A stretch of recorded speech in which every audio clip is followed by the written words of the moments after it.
பல எடை அதிகம் உள்ளதெல்லாம் இப்போ என்ன செஞ்சுருக்காங்க, உருட்டி நகர்த்தி கடையில் கட்டைகள் இதெல்லாம் போட்டு உருட்டி நகர்த்தி எடுத்துகிட்டு போகிறதுக்கான ஏதுவாக வச்சுருக்காங்க.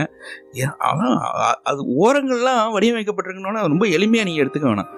பாருங்கள், அப்படியே கணிதவியல் அடிப்படையில் இருக்காது.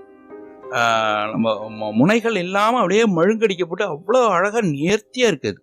கீழே பாருங்களேன், இவ்வளவு நேர்த்தியாக இருக்குது பாருங்கள். இதோட கொள்ளளவு எவ்வளோ இருக்குன்னு நீங்கள் பாருங்கள்.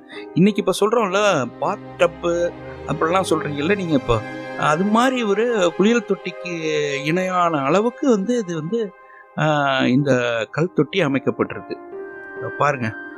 வழக்கமாகவே கற்கள் எதற்குன்னா வெளியில் இருக்கிற வெளிப்புற தகவமைப்புக்க விட உள்ளர அதை பாதிப்பு இல்லாமல் இருக்கும். இப்போ நம்ம இன்னைக்கு ஹாட் பேக்கெல்லாம் சொல்கிறோம்ல, அது மாதிரி வெப்பத்தை தாங்கி தக்க வைத்துக் கொள்ளக்கூடிய அமைப்பெல்லாம் அதுக்கு இருக்குது. நம்ம அதில் ஆராய்ச்சிக்கு போனால் நிறைய செய்திகள் இருக்குது.